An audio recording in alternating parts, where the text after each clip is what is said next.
Hitler லட்சக்கணக்கான யூதர்களை கொலை செய்தான், அவன் முஸ்லீம் கிடையாது. மிசோலின் 4 லட்சம் பேரை கொலை செய்தான் இத்தாலியில, அவன் முஸ்லீம் கிடையாது. பிரெஞ்சு புரட்சி செஞ்ச மேக்ஸ்மிலின் முஸ்லீம் கிடையாது. கிட்டத்தட்ட 2 லட்சம் பேரை கொலை பண்ணி 40,000 பேரை தூக்கில போட்ட ஜோன்ஸ்லியர் அவர் முஸ்லீம் கிடையாது. ஜோசப் ஸ்டாலின் அங்கிள் ஜோ என்று அழைக்கப்படக்கூடிய வரலாற்றை எடுத்து பார்க்கின்ற போது 2 கோடி பேரை கொலை பண்ணி இருக்கிற இவர் முஸ்லீம் கிடையாது. நம்ம இந்தியாவில் அசோகர் ஒருத்தர் இருந்தாரு, கலிங்கத்து போர் நடந்தது, லட்சக்கணக்கான மக்கள் அதிலே கொன்று குவிக்கப்பட்டார்கள். அதற்கு பிறகுதான் அவர் புத்த மதத்தை தழுவினார். அவர் கொல்லக்கூடிய நேரத்திலும் சரி, கொன்ற பிறகும் சரி, அவர் முஸ்லீம் கிடையாது. உலகத்தில் முஸ்லீம்களை பயங்கரவாதிகளாக தீவிரவாதிகளாக சித்தரித்துக் கொண்டிருக்கிறார்கள். உலகத்தில் உள்ள தீவிரவாதிகளுடைய பட்டியலை நாம் எடுத்து பார்த்தோம். ஜெர்மன்ல RAF என்று சொல்லக்கூடிய ஒரு தீவிரவாத அமைப்பு செயல்பட்டுக் கொண்டிருக்கிறது. இத்தாலியில ரெட் பிரிகேட்ஸ் என்று சொல்லக்கூடிய ஒரு தீவிரவாத அமைப்பு செயல்பட்டுக் கொண்டிருக்கிறது. ஸ்பெயின்ல ETA என்று சொல்லக்கூடிய ஒரு தீவிரவாத அமைப்பு செயல்படுகிறது. ஜப்பான்ல சிகப்பு படை என்று சொல்லக்கூடிய ஒரு தீவிரவாத அமைப்பு செயல்படுகிறது. யுகேல கத்தோலிக்க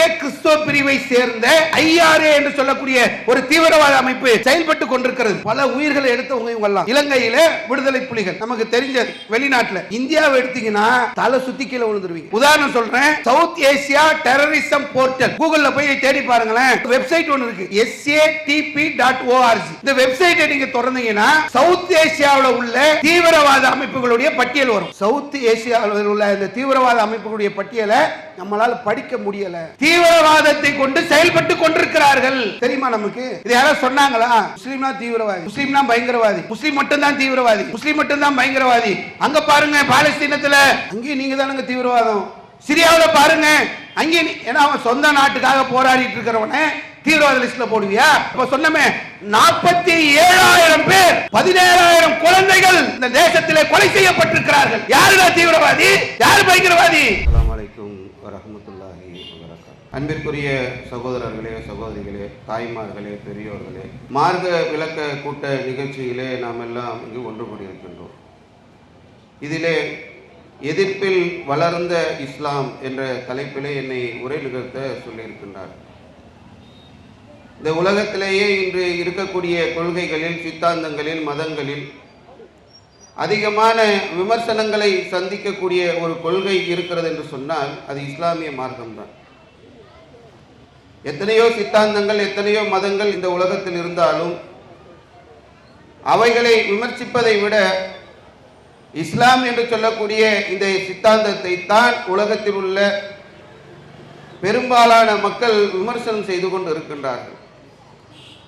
இஸ்லாம் என்று சொன்னால் அது ஒரு பயங்கரவாத மார்க்கம், இஸ்லாம் என்று சொன்னால் அது தீவிரவாதத்தை போதிக்கக்கூடியது, இஸ்லாம் என்று சொன்னால் அது பழமைவாதம், இஸ்லாம் என்பது 1000 ஆண்டுகளுக்கு முன்புதான் அது கடைபிடிக்க முடியுமே தவிர இப்பொழுது அதை கடைபிடிக்க முடியாது, இஸ்லாம் பெண்களை அடிமைப்படுத்துகிறது, கொடுமைப்படுத்துகிறது, இஸ்லாம் காட்டுமிராண்டி மார்க்கம் என்று பல விமர்சனங்களை இஸ்லாமிய மார்க்கத்தின் மீது அள்ளி தெளித்து கொண்டிருக்கின்றார்கள். இவ்வளவு விமர்சனங்களை இஸ்லாமிய மார்க்கத்தின் மீது வைத்தும் கூட இந்த மார்க்கம், இந்த கொள்கை வளர்ந்து கொண்டு இருக்கிறது. எப்படி இது வளர்கிறது, ஏன் இது வளர்கிறது, எதனால் இது வளர்கிறது, இவ்வளவு விமர்சனங்களை தாண்டி இது வளர வேண்டிய தேவை எப்படி இருக்கிறது என்பதை விளக்குவதற்காகத்தான் இந்த தலைப்பு எனக்கு தரப்பட்டிருக்கிறது. விமர்சனம் மட்டும் கிடையாது, இந்த கொள்கையை யார் கடைபிடிக்கிறார்களோ அவர்கள் இந்த உலகத்திலே கடுமையாக எதிர்க்கப்படுகிறார்கள். ஒரு சாதாரண ஒரு எதிர்ப்பை இந்த உலகத்தில் இஸ்லாமியர்கள் சந்திக்கவில்லை, கடுமையான எதிர்ப்பு. நமக்கு அருகிலே உள்ள பர்மாவில் ரோஹிங்கியா என்று சொல்லக்கூடிய அந்த நாட்டிலே முஸ்லிம்களை அந்த நாட்டை விட்டு அகதிகளாக வெளியேற்றுகிறார்கள். நீ இந்த நாட்டில் வாழக்கூடாது, நீ நாட்டை விட்டு வெளியே போ.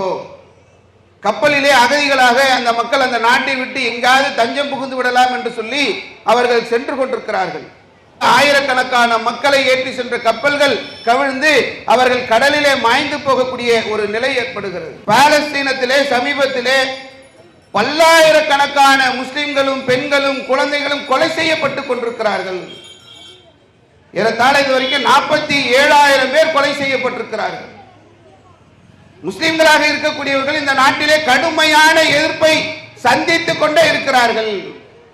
உலகம் முழுக்க சீனால எதிர்ப்பு, இலங்கையில எதிர்ப்பு, ரஷ்யாவில் எதிர்ப்பு, அமெரிக்காவில் எதிர்ப்பு, எல்லா இடங்களிலும் நாம் வாழக்கூடிய இந்த இந்திய தேசத்தில் கூட முஸ்லிம்களாக இருக்கக்கூடிய நாம் கடுமையான பிரச்சனைகளை, கடுமையான கஷ்டங்களை நாம் அனுபவித்துக் கொண்டுதான் இருக்கின்றோம். எதிர்ப்பு இல்லாமல் முஸ்லிம்கள் நம்ம இருக்கிறோமா? சமீபத்தில் சிஏஏ என்று சொல்லக்கூடிய ஒரு சட்டத்தை இந்திய நாட்டில் கொண்டு வராங்க. என்ன சட்டம்? இது மத சார்பற்ற நாடு. இந்த நாட்டுக்கு மதம் கிடையாது. இந்துக்கள் இருக்கிறார்கள், கிறிஸ்துவர்கள் இருக்கிறார்கள், முஸ்லிம்கள் இருக்கிறார்கள், ஜெயினர்கள் இருக்கிறார்கள், புத்திஸ்டுகள் இருக்கிறார்கள், கடவுள் மறுப்பாளர்கள் இருக்கிறார்கள். பல சித்தாந்தம், பல கொள்கைகள் உள்ள இந்த நாட்டிலே மதம் என்பது கிடையாது. இது ஒரு மத சார்பற்ற நாடு. இங்கே சிஏ என்று சட்டத்தை கொண்டு வரும்போது எப்படி கொண்டு வராங்கன்னா, இந்த நாட்டிற்கு அகதிகளாக வரக்கூடிய எந்த மதத்தை சார்ந்தவர்களாக இருந்தாலும் வேறு நாட்டிலிருந்து உள்ள வந்தால் அவர்களுக்கு குடியுரிமை தருவோம். இந்துக்களுக்கு தருவோம், கிறிஸ்தவர்களுக்கு தருவோம், பாரசீகளுக்கு தருவோம், சீக்கியர்களுக்கு தருவோம். முஸ்லிம்களுக்கு மட்டும் கொள்கையே எத்தனையோ கொள்கை, எத்தனையோ சித்தாந்தம், எத்தனையோ மதம் இருக்கிறது. ஏன் இஸ்லாமியர்களை மட்டும் குறிவைத்து எதிர்க்கிறார்கள்? எதிர்க்கப்பட்டு கொண்டே இஸ்லாமியர்கள் இருந்து கொண்டிருக்கிறார்கள். சிஏ என்ற ஒரு சட்டத்தை கொண்டு வராங்க. எல்லாருக்கும் இருக்கிறது, எல்லாருக்குமே நாங்கள் இங்கே குடியுரிமை தருவோம், முஸ்லிம்களுக்கு மட்டும் நாங்கள் குடியுரிமை தரமாட்டோம் என்று மறுக்கிறார்கள். தேசத்தில் ஆக்கிரமிப்பு வீடுகள், லட்சக்கணக்கான வீடுகள் இந்தியாவில் இருக்கிறது. இடிக்கப்படக்கூடிய வீடுகளை நீங்கள் எடுத்து பார்த்தீர்கள் என்று சொன்னால் அது முஸ்லிம்களுடைய வீடுகளாக இருக்கும். ஜனநாயக அடிப்படையிலே போராட்டம் நடத்தினால் கூட முஸ்லிம்களுடைய வீடுகள் இந்த தேசத்திலே இடிக்கப்படுகிறது. இந்த தேசத்திலே முஸ்லிம்கள் கொலை செய்யப்படுகிறார்கள். மாட்டின் பெயரால் கொலை செய்யப்படுகிறார்கள், மதத்தின் பெயரால் கொலை செய்யப்படுகிறார்கள். ஜெய் ஸ்ரீராம் என்று சொல்லு என்று அடித்தே கொலை செய்கிறார்கள். தேசத்தில் முஸ்லிம்களுடைய நிலையை நாம் எடுத்து பார்த்தோம் என்று சொன்னால், ஒரு பள்ளிவாசலை கைப்பற்றுவதற்காக வருகிறார்கள். நாங்கள் அகழ்வாராய்ச்சி செய்ய போகிறோம், அதற்கு எங்களுக்கு அனுமதி இருக்கிறது, கோர்ட்ல ஆர்டர் வாங்கிட்டோம், நாங்கள் முதல்ல அகழ்வாராய்ச்சி செய்வோம், அடுத்தது பள்ளிவாசல் எடுத்து இடிப்போம் என்ற அடிப்படையிலே உள்ளே வருகின்ற போது அதை எதிர்த்து ஜனநாயக அடிப்படையிலே முஸ்லிம்கள் போராடுகிறார்கள்.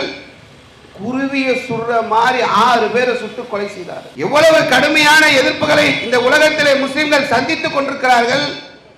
இந்த தேசத்தில் சட்டத்தை போடும்போது, இந்தியாவில் பாராளுமன்றத்தில் சட்டம் கொண்டு வராங்கல்ல, இந்த சட்டத்தை எல்லாம் நீங்கள் எடுத்து பார்த்தீர்கள் சொன்னால் முஸ்லிம்களை குறிவைத்தே சட்டத்தை ஏற்றுகிறார்கள். முத்தலாக் தடை சட்டம், காஷ்மீர் சிறப்பு அந்தஸ்து நீக்கம், சிஏஏ, பொது சிவில், இப்படி எல்லாமே முஸ்லிம்களை குறிவைத்து சட்டத்தை ஏற்றக்கூடிய ஒரு சூழலை பார்க்கிறோம். இந்த நாட்டிலே வாழ்வதற்கு நிலை இல்லாத அளவிற்கு முஸ்லிம்கள் கொலை செய்யப்படக்கூடிய ஒரு நிலை ஏற்பட்டிருக்கிறது. அல்லாஹ் ரப்பல் ஆலமீன் திருமறை குர்ஆனிலே சொல்கின்றான், வமா நகமு மின்கும் இல்லா அய்யுக்மினு பில்லாஹில் அஸீஸில் ஹமீத். அசீஸாக ஹமீதாக இருக்கக்கூடிய மிகைத்தவனும் புகழுக்குரியவனுமாகிய அல்லாஹ்வை வணங்கியதற்காகவே அவர்கள் இந்த நாட்டிலே, இங்கே தேசத்திலே கொலை செய்யப்பட்டுக் கொண்டிருக்கிறார்கள். என்ன காரணம் இருக்கு? கேன்வாபி பள்ளியில போய் போராட்டம் நடத்துறாங்க, ஷாஹி ஈத்கா மஸ்ஜித்ல போய் போராட்டம் நடத்துறாங்க, ஊபி சம்பல் பள்ளியில போய் போராட்டம் நடத்துறாங்க. பள்ளிவாசலை மீட்பதற்கான போராட்டம். ஏன்பா கொலை செய்றீங்க? ஏன் சுட்டீங்க? வேற யாராவது இப்படி போராட்டத்தில் சுட முடியுமா? முஸ்லீம்கள் என்று சொன்னால் இந்த நாட்டில், இந்த தேசத்தில் கேட்பதற்கு நாதி இல்லை.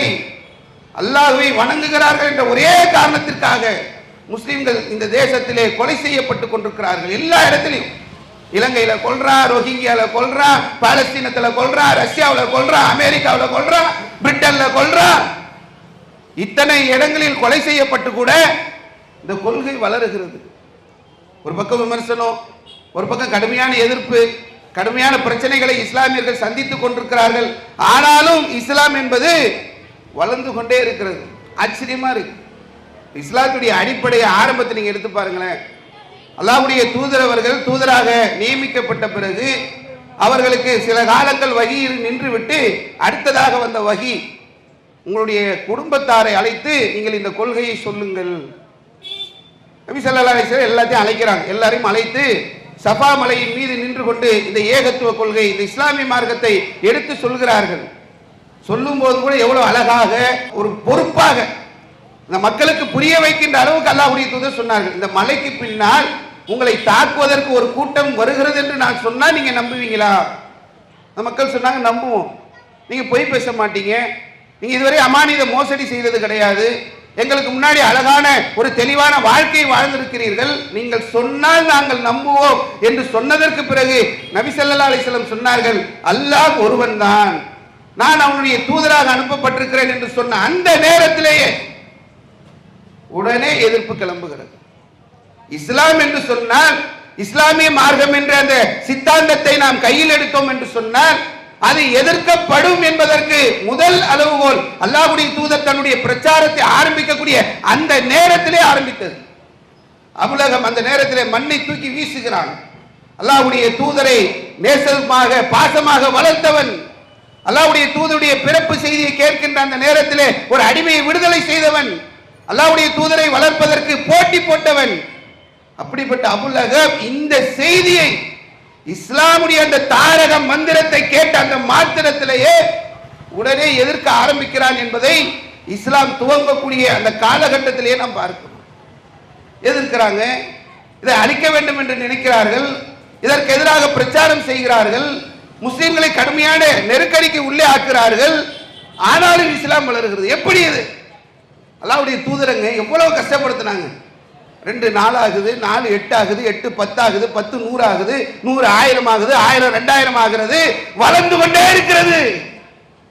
அல்லாஹ்வுடைய தூதர் ஒரு நேரத்திலே சொன்னார்கள், 1 மாத காலங்கள் பயணம் செய்தால் என்னை அஞ்சக்கூடிய ஆட்சியாளர்கள் இருக்கிறார்கள்.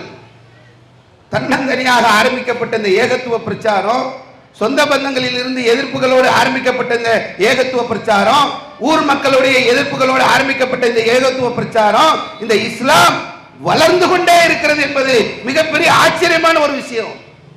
இதுல இன்னொன்னு எடுத்து பாருங்களேன். ஒரு கொள்கை வளருதுன்னா வைங்களேன், ஒரு கொள்கையை போய் ஒரு இடத்துல நம்ம சொல்ல போறோம், ஒரு இயக்கத்தை ஆரம்பிக்கிறாங்க, ஒரு அரசியல் கட்சி ஆரம்பிக்க போறாங்க. எதை சொல்லி ஆரம்பிப்பாங்க? மக்கள் எப்படி ஈஸியா வந்து உள்ள சேருவாங்களோ அதை தான் முதல்ல சொல்லுவாங்க.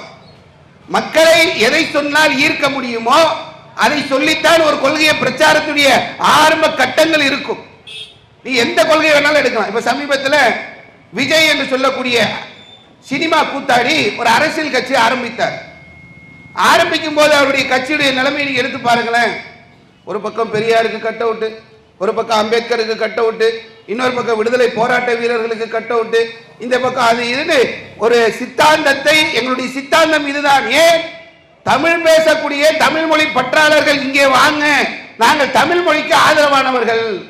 திராவிட சித்தாந்தத்தை, திராவிட கொள்கையை ஏற்றுக்கொள்ளக்கூடியவர்கள் இங்கே வாங்க, நாங்கள் திராவிடத்திற்கு ஆதரவானவர்கள். இப்படித்தான் அழைப்பாங்க. ஒவ்வொருத்தரையும் அழைக்கும் போது ஒரு சித்தாந்தத்தை, ஒரு கொள்கையை எடுத்து சொல்கின்ற போது பேஸ்டே எப்படி இருக்குன்னா, வா எல்லாரும் வாங்க, உங்களுக்கு இங்க இடம் இருக்கிறது என்று சொல்லி எப்படி சொல்றாங்கன்னா, கொள்கை கிடையாது, கோட்பாடுகள் கிடையாது, யார் வேண்டுமானாலும் வரலாம், ஆட்சியில் அதிகாரம் தருகிறோம், நீ வா, எப்படிப்பட்ட சித்தாந்தத்தில் வேணாலும் இரு, ஆனா எங்க கூட வந்து சேர்ந்து விடு என்று எல்லோரையுமே அழைக்கக்கூடிய ஒரு நிலை இருக்கும். இஸ்லாம் எப்படி இதுல அப்படியே மாறுபட்டு நிக்குதுங்க. ஒரு கொள்கையை வளர்க்கறதுக்கு, ஒரு கொள்கையை மேலோங்க செய்வதற்கு இப்படியான சிந்தனைகள், சித்தாந்தங்கள் தான் உலகத்தில் இருக்கு. இஸ்லாமை நீங்கள் எடுத்து பார்த்தீங்கன்னு சொன்னா இதுக்கு ஆப்போசிட்டா இருக்கா வளருது. உலகத்திலேயே நீங்க இஸ்லாமிய கொள்கையுடைய அடிப்படை என்ன? லா இலாஹ இல்லல்லாஹ். முதல்லயே நெகட்டிவ் அந்த தாட்டை தான் முன்னாடி வைக்குது. கடவுள்களே கிடையாது அல்லாஹ்வை தவிர்த்து. நீ எந்த கடவுளை வணங்கினாலும் சரி, எவ்வளவு பெரிய பவர் நினைச்சாலும் சரி, நான் இத்தனை ஆண்டுகளாக எனக்கு எல்லாவற்றையும் இந்த கடவுள் தான் தந்தது என்று நீ எதை நினைத்தாலும் சரி, அதெல்லாம் கடவுள் கிடையாது. ஒரே ஒரு கடவுளை தவிர வேறு கடவுள்கள் இந்த உலகத்தில் இல்லை என்ற ஒரு சித்தாந்தத்தை முன்வைக்கிறது. எல்லாரும் வா அப்படி அழைக்கவே இல்லை. சில இடங்களை பார்த்தோம்னா இங்க எங்களுக்குள்ள ஏற்றத்தாழ்வுகள் இருக்கு, நாங்க உங்க மதத்துக்கு மாறி வந்துட்டா ஏற்றத்தாழ்வுகளோடு வாழலாமா, நாங்க நாடார இருந்துட்டு நாங்க அங்க மாறி வரோம், நாங்க நாடார் கிறிஸ்துவர்களாக இருக்கலாமா, நாங்க தலித்தா இருந்து அங்க மாறி வரோம், தலித் கிறிஸ்துவர்களாக இருக்கலாமா அப்படின்னு சொல்லி எங்களுக்குள்ள உள்ள ஏற்றத்தாழ்வுகளோடு நாங்கள் வந்தால் உங்களுடைய கொள்கை ஏற்றுக்கொள்ளுமா? இஸ்லாமிய மார்க்கத்தில் அதுக்கு இடம் இல்லை. ஏற்றத்தாழ்வுகள் இங்கே கிடையாது. மனிதர்கள் அனைவரும் சமமானவர்கள், எல்லோரும் சமமான நிலையில் தான் இந்த கொள்கையை பின்பற்ற வேண்டும் என்பதை இஸ்லாம் முன்வைக்கிறது. மக்களுடைய மனநிலைக்கு ஏற்ப அப்படி போயிடாது இஸ்லாம். இஸ்லாமிய மார்க்கத்துடைய கொள்கைகளே இந்த உலகத்தில் வித்தியாசமான ஒரு கொள்கைங்க. அல்லாஹ்வுடைய தூதர் ஒரு போருக்கு போறாங்க. போருக்கு போகும்போது அங்க ஒரு புனிதமான மரம் ஒன்றை மக்கள் பார்க்கிறார்கள். மக்கள் கிட்ட இயற்கையாவே இயல்பாவே இருக்கக்கூடியது. ஏதாவது ஒரு புனிதத்தை நம்பி அங்க போய் ஈஸியாக ஒரு விஷயத்தை அடைந்து கொள்ள வேண்டும் என்று நினைப்பார்கள். அங்க போனாக்கா அந்த போருக்கு போகக்கூடிய வாட்களை எல்லாம் அங்க தொங்க விட்டு அது ஒரு புனிதமான ஒரு மரம், இந்த புனிதமான மரத்தில் நாம் வாட்களை தொங்க விட்டோம் என்று சொன்னால், நம்முடைய போர் கருவிகளை அங்க வைத்தோம் என்று சொன்னால் நாம போர்ல போனா ஜெயிச்சிடலாம், வெற்றி அடைந்து விடலாம் என்ற ஒரு நம்பிக்கை அந்த மக்களிடத்தில் இருக்கிறது.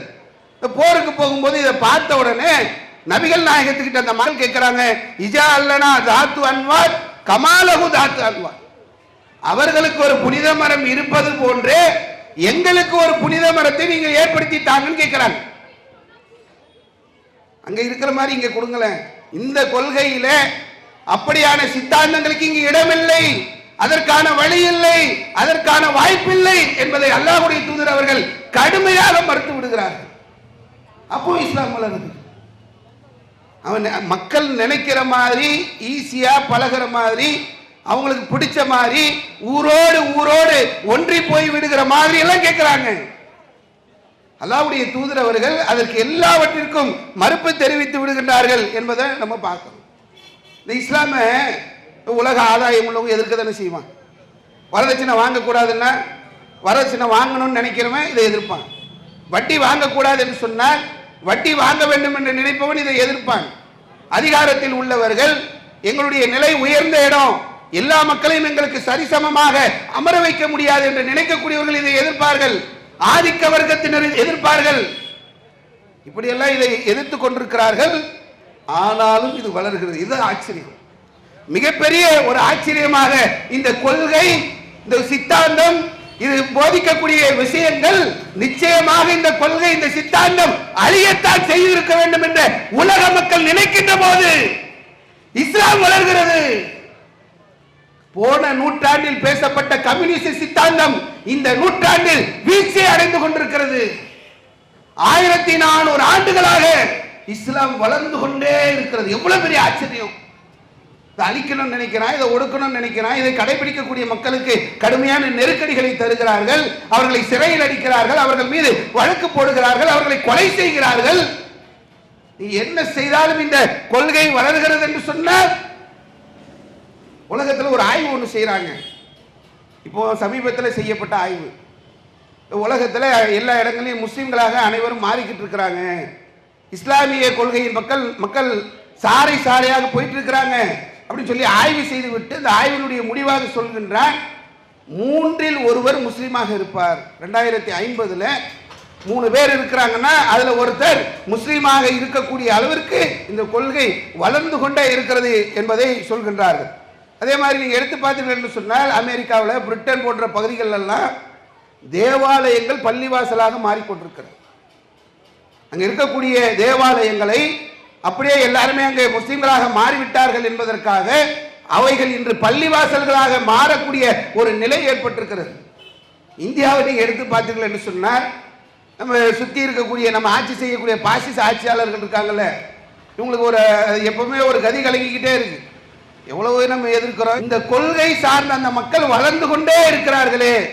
அது நீங்க சமீபத்தில் எடுத்து பார்த்தீங்கன்னா, அஸ்ஸாமுடைய முதல்வர் இமன் பிஸ்வா சர்மா பேசும்போது ஒரு இடத்துல சொல்றாரு, 2041 அஸ்ஸாம்ல முஸ்லிம்கள் அதிகமாக இருப்பார்கள், முஸ்லிம்கள் அதிகமாக உள்ள மாநிலத்தில் அஸ்ஸாம் வந்துவிடும் என்று சொல்லி தன்னுடைய அச்சத்தை அவர் வெளிப்படுத்தி இருக்கிறார். நேற்றைய தினம் மத்திய அமைச்சராக இருக்கக்கூடிய நிதின் கட்கரி சொல்லி இருக்கிறார், இந்த முஸ்லிம்கள் ஒவ்வொரு மாநிலத்திலையும் வளர்றாங்க, அவங்க ஒரு 51% வளர்ந்துட்டாங்கன்னா, முஸ்லிம்கள் நிறைய பேர் வளர்ந்துகிட்டே இருக்கிறாங்க, முஸ்லிம்களாக நிறைய பேர் மாறிக்கிட்டே இருக்கிறாங்க, இப்படியே இவர்கள் வளர்ந்து கொண்டே போனால் ஒரு 51% அவர்கள் வந்து விட்டார்கள் என்று சொன்னால் அங்கே ஜனநாயகம் இருக்காது, அங்கே சமத்துவம் இருக்காது, அங்கே மதசார்பற்ற தன்மை இருக்காது. அதாவது அவங்களுக்கு அதை ஜீர்ணிக்க முடியல. முஸ்லீமா எல்லாரும் மாறிட்டா ஜனநாயகம் இருக்காதான், சகோதரத்துவம் இருக்காதான், மதசார்பற்ற தன்மை இருக்காதான். இந்த இந்திய தேசத்துடைய வரலாறு தெரியாம பேசுறார் நிதின் கட்கரி. இந்தியாவில் நாங்க முஸ்லீம்களை எப்ப தெரியுமா மாறணும், சும்மா கதை விட்டுட்டு இருக்கிறான், வாளை கொண்டு பரப்பிய மார்க்கம், வாழை காட்டி மிரட்டினாங்க, நீ முஸ்லீமா மாறிடு இல்லைன்னா உன் தலையை சீவிடுவேன்னு முகலாயர்கள் மிரட்டினதுனால நம்ம முஸ்லீமா மாறிவிட்டோம் என்று கதை விட்டு கொண்டிருக்கிறார்கள்.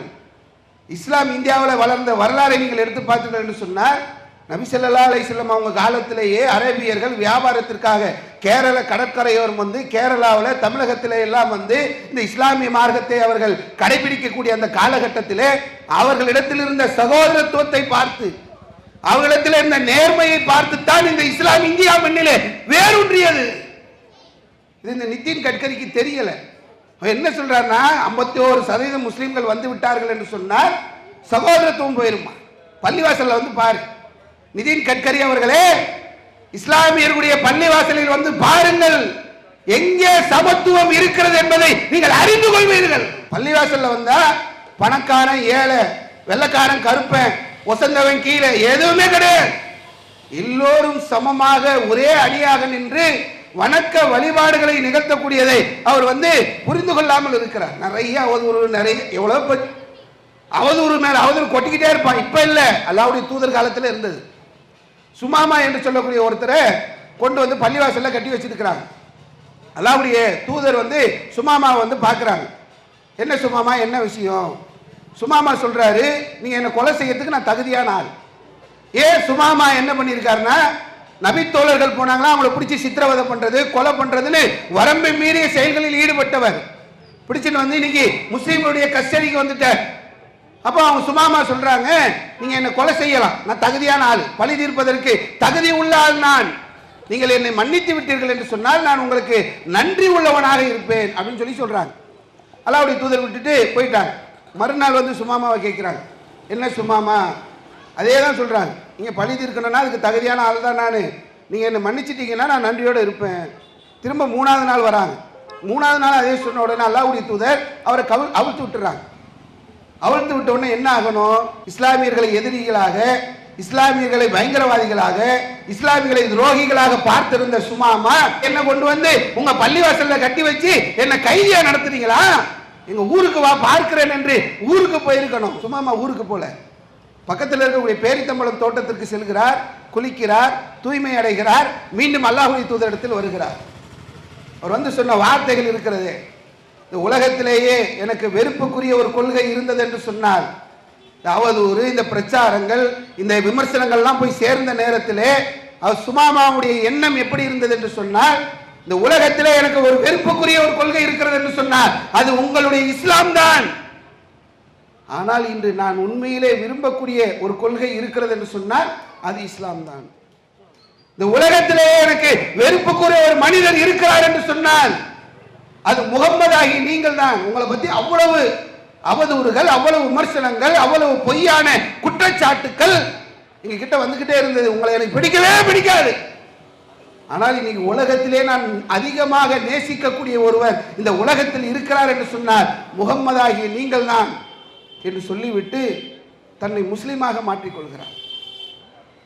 அதாவது எவ்வளவு அவதூறு வீசினாலும் சரி, எவ்வளவு அசிங்கத்தை தூக்கி இஸ்லாமிய மார்க்கத்தின் மீது போட்டாலும் சரி, எவ்வளவு குற்றச்சாட்டுகளை சுமத்தினாலும் சரி, இந்த கொள்கையை பற்றி, இந்த சித்தாந்தத்தை பற்றி அறிந்த அந்த நேரத்திலேயே, அந்த மாத்திரத்திலேயே இஸ்லாமிய மார்க்கத்திற்குள் தன்னை உள்ளே நுழைத்து கொண்டு சுமாமா கலிமா சொல்லி முஸ்லீமாக மாறுகிறார் என்று சொன்னால் இதுதான் இஸ்லாத்துக்கிட்ட உள்ளது. நீ எதிர்க்கிற, நீ அடிக்கிற, நீ உதைக்கிற, நீ என்னென்னவோ பண்ற, ஆனாலும் இந்த கொள்கை வளர்ந்து கொண்டே இருக்கிறது. இதுதான் ரொம்ப முக்கியமான விஷயம். வாளால பரப்புறோம். ஏன் வாளால பரப்புறான்? வாளால பரப்ப வேண்டிய தேவை என்ன? முகலாயர்கள் வந்தார்களாம், வாளை காட்டினார்களாம், மிரட்டினார்களாம், உருட்டினார்களாம், எல்லாரும் முஸ்லீமா மாறிட்டானா? வரலாறு படிக்கிறாங்களா இல்லையான்னு தெரியல. முகலாயர்களை பத்தி தெரியுமாப்பா உனக்கு? முகலாயர்கள் யாரு? அவன் தூய இஸ்லாத்தை கடைபிடிச்சவனா? முகலாய மன்னர்கள் தூய்மையான, அவனுக்கு எதுக்கு இஸ்லாத்துக்கு மாத்தணுன்ற தேவை? அந்த புறத்தில் ஆசை நாயகிகளோடு புரண்டு கொண்டிருந்த இந்த முகலாய மன்னர்கள் இஸ்லாத்தை விரும்பினவனா? இஸ்லாத்துக்கு மக்களை மாத்தினவனா? வரலாறு போய் படி. முகலாய மன்னர்கள் எப்படி இருந்தார்கள் என்பதை முதல்ல போய் பாரு. அக்பர் என்று சொல்லக்கூடிய ஒரு மன்னர், அவர் ஒரு புதுசா ஒரு கொள்கையை உருவாக்கினார், தீனுல் இலாஹி என்று சொல்லி. இவனுக்கு முகலாயர்களை பத்தி தெரியல. வாழை காட்டினாங்க, வாழை காட்டினோடனே மிரண்டு போயிட்டாங்க. சரி போயிட்டான்.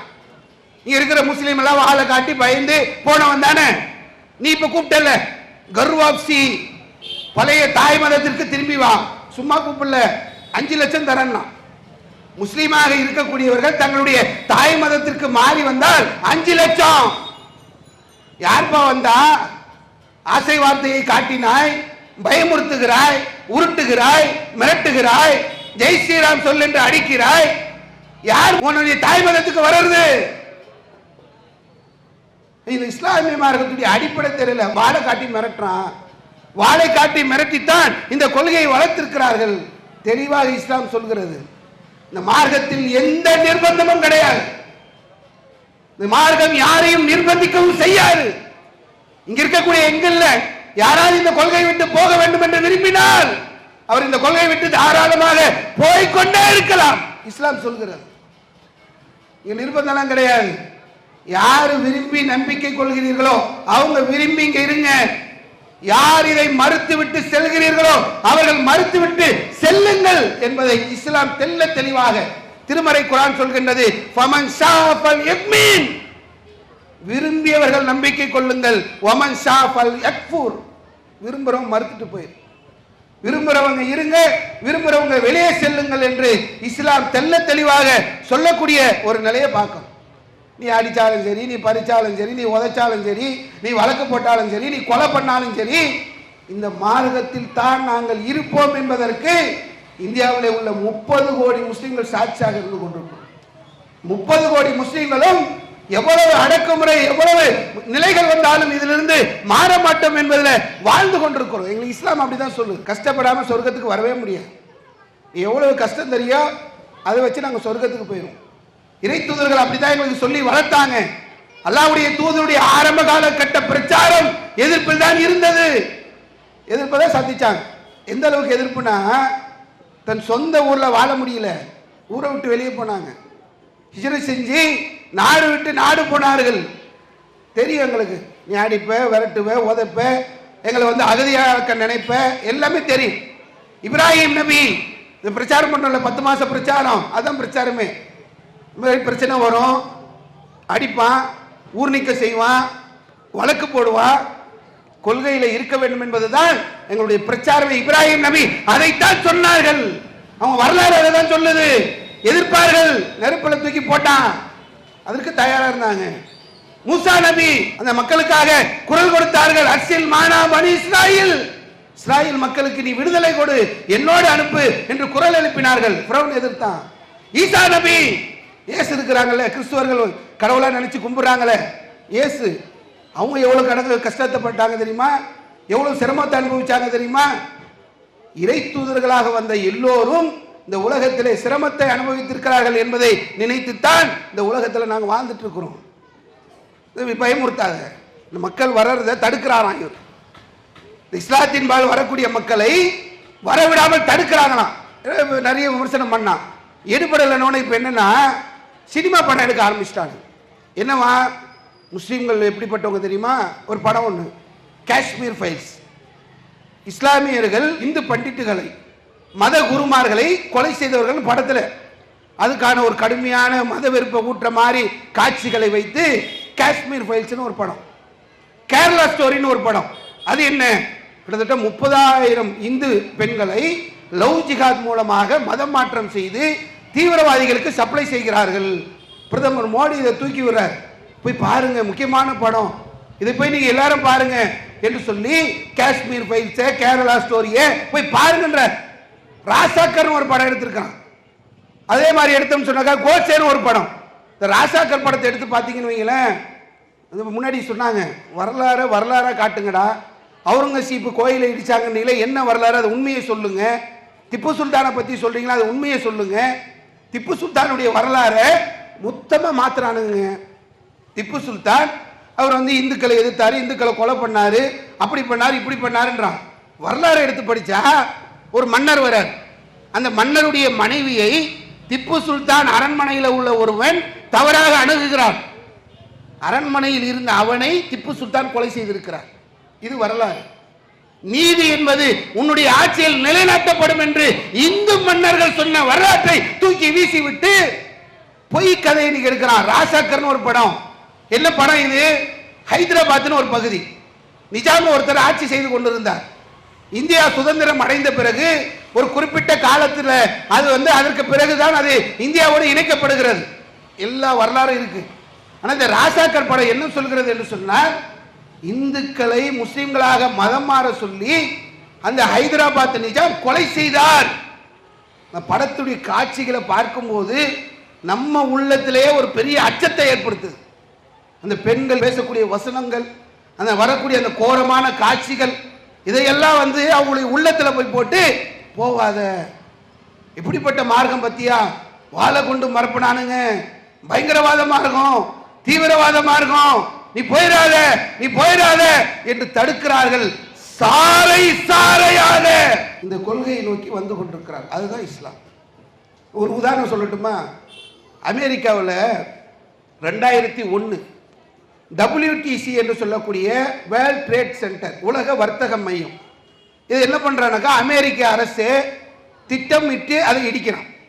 இடிச்சிட்டு அந்த பழியை உசாமா பின் லேடன் மேல போடுறான். போட்டுட்டு முஸ்லீம்கள் பயங்கரவாதிகள், முஸ்லீம்கள் தீவிரவாதிகள் ஒரு விஷயத்தை அந்த இடத்துல பரப்புறான். பரப்பிய பிறகு முஸ்லீம்கள்லாம் தீவிரவாதமாக இருக்குன்னு போக மாட்டான், முஸ்லீம்கள்லாம் அதை படிக்க மாட்டான், முஸ்லீம்கள்லாம் அதை தெரிஞ்சுக்க மாட்டான் அப்படின்னு நினச்சிக்கிட்டு இவன் அதை கையில் எடுக்கிறான். 2001 WTC இடிச்சாச்சு. ஒசாமா பின் லேடன் மேலே பழியை போட்டாச்சு.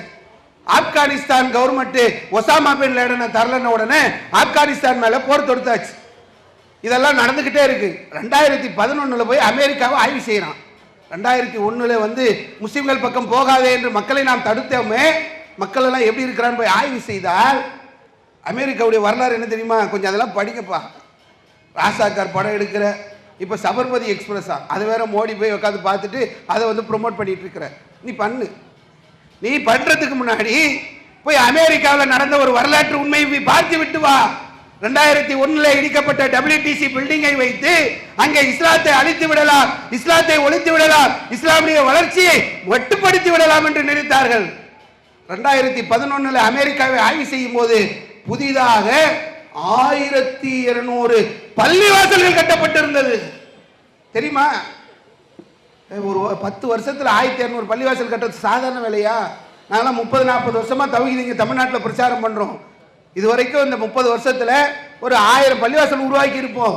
சொந்தமா ஒரு 500-600 மர்க்கஸ் உருவாக்கி இருப்போம். எவ்வளவு கஷ்டம் தெரியுமா ஒவ்வொரு பள்ளிவாசலையும் எழுப்புறது? எந்த பிரச்சாரமும் இல்லை. நீ முடக்கன, நீ அழிக்கணும்னு நினைச்ச, வளர்ச்சியை கட்டுப்படுத்தணும்னு நினைச்ச, இஸ்லாம் அங்க தாறுமாற வளருது. தேவாலயங்கள் எல்லாம் பள்ளிவாசல்களாக அங்கு மாறிக்கொண்டிருக்கிறது. எடு, படம் எடு. எடுத்தான் முத்தா இத்தா அப்படின்னு அவனுக்கு வந்ததெல்லாம் எடுக்கிறான். எடு, எல்லாத்தையும் எடு. முத்தா திருமணமா இத்தா இருக்க சொல்லி பெண்களை கொடுமைப்படுத்துறாங்களா, எல்லாத்தையும் எடுத்தா. எடுப்பா, எல்லாத்தையும் எடு. எடுத்ததுக்கு அப்புறம் தான் மக்கள் இத்தானா என்னன்னு படிக்க ஆரம்பிச்சிருக்காங்க. நீ எடு. ஹிஜாபை பற்றி இவர்கள் பேசினார்கள். இந்து சகோதர சகோதரிகள் எல்லாம் அந்த ஹிஜாபை அணிந்து கொண்டு நாங்கள் அவர்களோடு இருக்கிறோம் என்று ஹிஜாப் அணியக்கூடிய ஒரு நிலை ஏற்பட்டது. நீ தீவிரவாதின்னு, பயங்கரவாதின்னு, ஜிகாதுன்னு என்னென்னலாம் சொல்லு. மக்கள் இதை நோக்கி படிக்கக்கூடிய ஒரு நிலை தொடர்ச்சியாக இந்த மார்க்கத்திலே இருந்து கொண்டே இருக்கும் என்பதுதான் இந்த மார்க்கத்தில் உள்ள ஒரு முக்கியமான யதார்த்தமான ஒரு விஷயம். எவ்வளவு அழிக்கிறான் நீங்க கொஞ்சம் எடுத்து பாருங்க, ஆச்சரியமா இருக்குங்க. அதாவது இஸ்லாமிய மார்க்கத்தை இப்படி உலகம் முழுக்க அந்த காலத்துல இருந்து அழிக்கணும்னு நினைக்கிறானே, சரி இப்படிதான் அழிக்கிற மாதிரி தான் இருக்கான்னு எடுத்து பார்த்தா உலகத்தில் உள்ள எல்லா தலைவர்களும் இஸ்லாத்தை பத்தி நல்ல கருத்தை சொல்றான். இவன் போய் திணிச்சது, இவன் பிரச்சாரம் பண்ணது, இவன் அடக்குமுறைக்கு எதுவுமே வேலை செய்யல.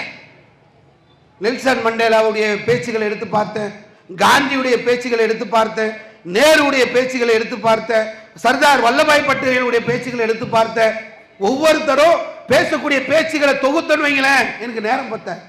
காந்தி இஸ்லாத்தில் உள்ள அத்தனை விஷயங்களையும் பேசியிருக்கிறார். நேரு தன்னுடைய புத்தகத்தில் அவ்வளவு விஷயங்களையும் சொல்லி இருக்கிறார். நீ எவ்வளவு பிரச்சாரம் பண்ற, எவ்வளவு அவதூறு, எவ்வளவு விஷயத்தை சேட்டை வாரி இறைத்துக் கொண்டிருக்கிறாய். மாற்றமால இருக்கு. கருணாநிதி பேசினாரு, ஜெயலலிதா பேசினாங்க, எம்ஜிஆர் பேசினாரு, எல்லாருமே இஸ்லாத்தை புகழ்ந்துதான் பேசினார்கள். பெரியார் சொன்னாரு, இணை இழிவு நீங்க வேண்டும் என்று சொன்னால் இஸ்லாம் மட்டும்தான் அருமருந்து. நீ எவ்வளவு இங்க வந்துட்டா முஸ்லீம்லாம் வளர்ந்துட்டானா சமத்துவம் இருக்காதான், மத சார்பற்ற தன்மை இருக்காதான், ஜனநாயகம் இருக்காதான். ஆனா என்ன சொல்றார்கள் தலைவர்கள்? இஸ்லாமிய மார்க்கம் மட்டும்தான் இன இழிவை நீக்கும் என்று சொல்லக்கூடிய ஒரு முக்கியமான ஒரு நிலையை பார்க்கணும். இந்த மார்க்கத்தை பொறுத்தவரை நீ அணை போட்டு தடை போட்டாலும் நிறுத்தலாம் முடியாது. நீ எவ்வளவு வேணாலும் பண்ணிக்க. இது குறிப்பா நம்ம ஒன்று சொல்லணும்னா, நம்ம மேல ஒரு தீவிரவாத முத்திரை குத்துறான், பயங்கரவாத முத்திரை குத்துறான். இது இது மக்கள் நம்ம சுற்றி இருக்கக்கூடியவங்க அறியாம அவன் விரிக்கக்கூடிய வலையில போய் விழக்கூடிய ஒரு சூழல் இருக்கிறது. நம்ம சில இடங்களில் கேட்கும்போது முஸ்லீம்கள்லாம் தீவிரவாதி இல்லை பாய், அதை நான் ஏற்றுக்கிறேன். ஆனால் உலகத்தில் தீவிரவாதியாக இருக்கிறவங்களாம் முஸ்லீமாக இருக்கிறானே. உலகத்தில் எங்கெல்லாம் தீவிரவாதிகளாக யாரையெல்லாம் காட்டுறாங்களோ அதையெல்லாம் எடுத்து பார்த்தா அவங்களாம் முஸ்லீம்களாகவே இருக்கிறாங்க. முஸ்லீம் எல்லாரும் தீவிரவாதின்றதை நான் ஏற்றுக்க மாட்டேன் என்று சொல்லி மறுக்கிறார். இது உண்மையா? எல்லா இடங்களிலும் தீவிரவாதிகளாக இருக்கிறவங்க முஸ்லீம்களாகத்தான் இருக்கிறாங்களா என்று நம்ம எடுத்து பார்த்து அதை ஆய்வு செய்வோம் என்று உள்ள போனா உண்மையிலேங்க நம்மளை இந்த மேற்கத்திய மீடியாக்களும் நம்ம நாட்டில் இருக்கக்கூடிய மீடியாக்களும் எவ்வளவு பெரிய முட்டாளாக ஆக்கியிருக்கிறான் என்பதை நம்மளால புரிந்து கொள்ள முடிகிறது.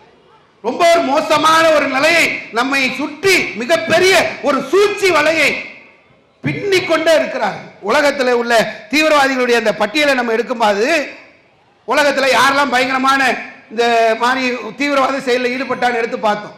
ஹிட்லர் லட்சக்கணக்கான யூதர்களை கொலை செய்தான், அவன் முஸ்லீம் கிடையாது.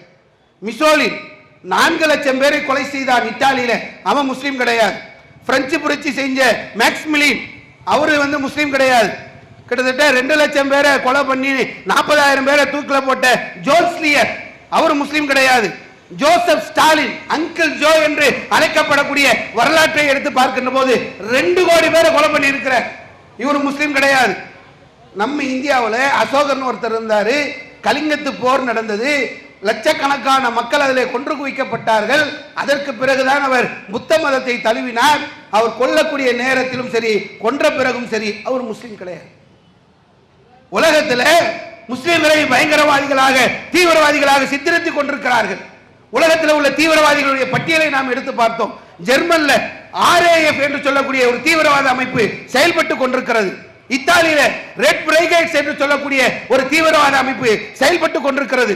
ஸ்பெயின்ல ETA என்று சொல்லக்கூடிய ஒரு தீவிரவாத அமைப்பு செயல்படுகிறது. ஜப்பான்ல சிகப்பு படை என்று சொல்லக்கூடிய ஒரு தீவிரவாத அமைப்பு செயல்படுகிறது. UKல கத்தோலிக்க கிறிஸ்துவ பிரிவை சேர்ந்த IRA என்று சொல்லக்கூடிய ஒரு தீவிரவாத அமைப்பு செயல்பட்டு கொண்டிருக்கிறது. பல உயிர்களை எடுத்தவங்க இவங்கெல்லாம். இலங்கையில விடுதலை புலிகள் நமக்கு தெரிஞ்ச, வெளிநாட்டில் இந்தியாவை எடுத்தீங்கன்னா தலை சுத்தி கீழே விழுந்துருவீங்க. நீங்க வேணா ஒரு உதாரணம் சொல்றேன். சவுத் ஏசியா டெரரிசம் போர்ட்டல் கூகுளில் போய் தேடி பாருங்களேன். அதாவது ஒரு வெப்சைட் ஒன்று இருக்கு, satp.org. ரொம்ப ஈஸியாக மனப்பாடம் பண்ணிடலாம். satp.org இது ஒரு வெப்சைட். இந்த வெப்சைட்டை நீங்க திறந்தீங்கன்னா சவுத் ஏசியாவில் உள்ள தீவிரவாத அமைப்புகளுடைய பட்டியல் வரும். இந்த வாட்ஸ்அப்பில் படிக்கும்போது ரீட் மோர் ரீட் மோர் ரீட் மோர் ரீட் மோர் போகும்.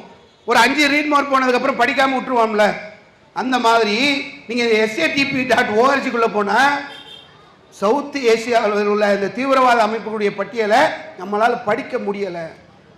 உதாரணத்துக்கு ஒரு சிலதை மட்டும் நான் சொல்கிறேன் கேளுங்களேன். பஞ்சாப்ல KTF என்று சொல்லக்கூடிய காலிஸ்தான் டைகர் ஃபோர்ஸ், இப்போ யூகேல ஒரு பிரச்சனை ஒன்று நடக்குது, அங்க இருக்கக்கூடியவங்களை அமித்ஷா இங்க இருந்து ஆள் அனுப்பி கொலை பண்ணாரு அப்படின்னு சொல்லி அந்த நாட்டுக்கும் நம்ம நாட்டுக்கும் ஒரு மறைமுகமாக ஒரு உள்நாட்டு புழக்கம் இருக்குதுல்ல. இந்த காலிஸ்தான் டைகர் ஃபோர்ஸ் ஒரு தீவிரவாத அமைப்பு. காலிஸ்தான் என்று எங்களுக்கு தனி நாடு வேண்டும் என்று இந்திய நாட்டுக்குள்ளே தீவிரவாதத்தை கொண்டு செயல்பட்டு கொண்டிருக்கிறார்கள். தெரியுமா நமக்கு? இது யாராவது சொன்னாங்களா? முஸ்லீம்னா தீவிரவாதி, முஸ்லீம்னா பயங்கரவாதி, முஸ்லீம் மட்டும்தான் தீவிரவாதி, முஸ்லீம் மட்டும்தான் பயங்கரவாதி. அங்க பாருங்க பாலஸ்தீனத்துல, அங்கேயும் நீங்க தானுங்க தீவிரவாதம். சிரியாவில் பாருங்க, அங்கேயும் ஏன்னா அவன் சொந்த நாட்டுக்காக போராடிட்டு இருக்கிறவன தீவிரவாத லிஸ்ட்ல போடுவியா? இப்ப சொன்னமே 47,000 பேர், 17,000 குழந்தைகள் அந்த தேசத்திலே கொலை செய்யப்பட்டிருக்கிறார்கள். யாருடா தீவிரவாதி? யாரு பயங்கரவாதி? தன்னுடைய தேசத்துடைய விடுதலைக்காக களத்தில் இருக்கக்கூடியவனை தீவிரவாதி பயங்கரவாதி என்று மேற்கத்திய ஊடகங்கள் காட்டிக் கொண்டிருக்கக்கூடிய சூழ்நிலையில இதை காட்டிங்களா நீங்க? அதே மாதிரி எடுத்து பார்க்கின்ற போது அஸ்ஸாம்ல உல்ஃபா தீவிரவாதின்னு ஒரு தீவிரவாத அமைப்பு இருக்கு. இப்போ 2024 ஆகஸ்ட் மாசம் சுதந்திர தினத்தை கொண்டாடணும்ல, அப்போ கிட்டத்தட்ட 19 இடங்கள்ல வெடிகுண்டு வச்சிருக்காங்க இந்த வருஷம். தெரியுமா? எந்த நியூஸ் பேப்பர்ல போட்டீங்க? எந்த செய்தித்தாள்ல வந்தது? யார் இதை பேசுறது? யார் இந்த உல்ஃபா? முஸ்லிமா? எந்த மதத்தை சார்ந்தவர்கள்? முஸ்லிம்னா பயங்கரவாதி, முஸ்லிம்னா தீவிர. யார்ப்பா உல்ஃபா? யார்ப்பா? எந்த மதத்தை சார்ந்தவன்? அதை வெளிப்படுத்து. அவனுடைய சித்தாந்தம் என்ன? எதனால 19 இடத்துல குண்டு வச்சான்? என்ன காரணம் சொல்லு. அதே மாதிரி நக்சலைட், மாவோயிஸ்டுகள் சொல்லி தீவிரவாத அமைப்புகள் நம்ம இந்தியாவில் இருக்கு. இது ஓரளவுக்கு நமக்கு தெரியும், ஓரளவுக்கு தான் தெரியும். ஆனா எப்படி இருக்கிறான் அவன் அப்படின்னு எடுத்து பார்த்தா 220 மாவட்டங்கள் இருக்கான். ஏதோ ஒரு காட்டு பகுதியில இல்ல. சமீபத்தில் நம்ம ஜமாத்து பாடேர் என்று சொல்லக்கூடிய ஒரு பகுதியில் இருக்கு. அங்க போகும்போது ஒரு மலைக்கு போகணும். மலை ஏறி வாரத்தில் தானே இந்த குளிக்கிற இடம்லாம் இருக்கும். அதுக்காக போகும்போது அங்க ஆயுதம் தாங்கி கொண்டு மலை மேல ஆட்கள் நிற்கிறான். யாருங்க இவங்கன்னு கேட்டா இவங்க தான் நக்சலைட்டுகள். இருக்கான், ஆயுதம் தாங்கிக்கிட்டு இருக்கிறான். ஒரு முஸ்லீமை காட்டை பண்ணி, ஒரே ஒரு முஸ்லீமை ஆயுதம் தாங்கி இப்போது இங்கு தீவிரவாதியாக நிற்கிறார் என்று சொல்ல முடியுமா?